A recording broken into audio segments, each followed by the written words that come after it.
بسم اللہ الرحمن الرحیم۔ Welcome to my YouTube channel.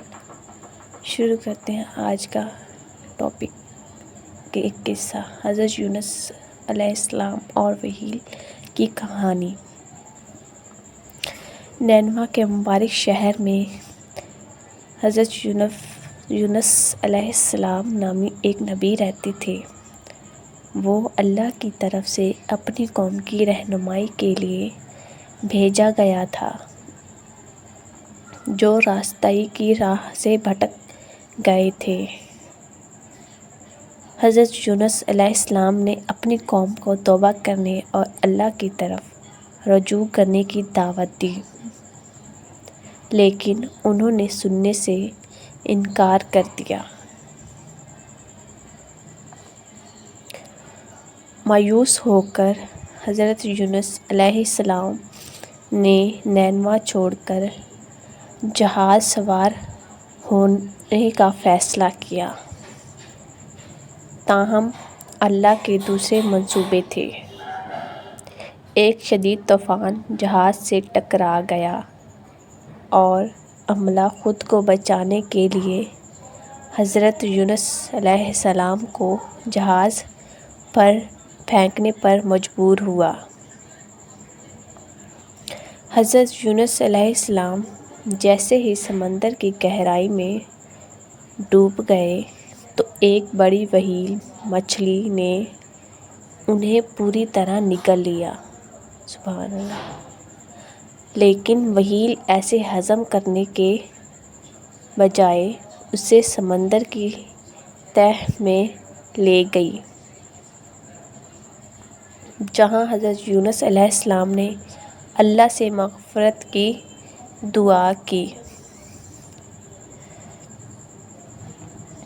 اللہ تعالیٰ نے اپنی بے پناہ رحمت سے حضرت یونس علیہ السلام کو معاف کر دیا اور وحیل مچھلی کو حکم دیا کہ وہ انہیں چھوڑ دے۔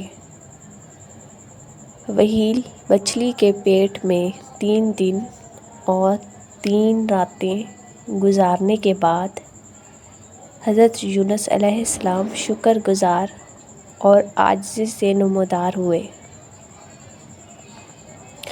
حضرت یونس علیہ السلام نینوا واپس آئے، جہاں وہ اپنی قوم کو توبہ کی دعوت دیتے رہے۔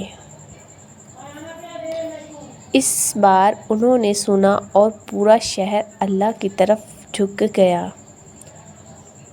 حضرت یونس علیہ السلام کی کہانی ہمیں معافی، رحمت اور دعا کی طاقت کے بارے میں قیمتی سبق سکھاتی ہے۔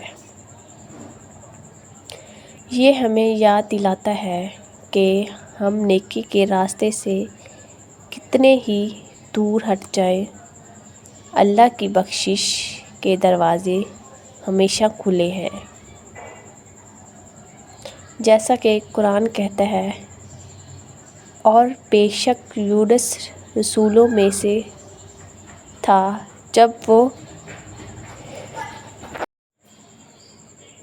وہ بھری ہوئی کشتی کی طرف بھاگا تو کرہ ڈالنے پر راضی ہو گیا اور وہ ہارنے والوں میں سے تھا۔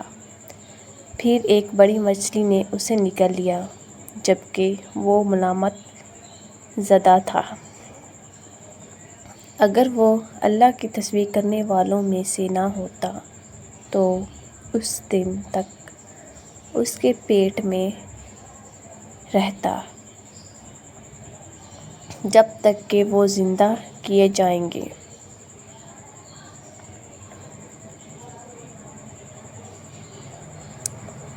حضرت یونس علیہ السلام کا واقعہ ہمیں اللہ کی طرف توبہ کرنے اور اس سے معافی مانگنے کی ترغیب دیتا ہے۔ دعا کی طاقت اور اپنے خالق کی لامحدود رحمت کو ہم ہمیشہ یاد رکھیں گے۔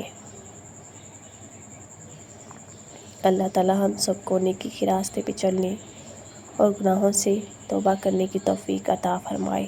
آمین ثم آمین۔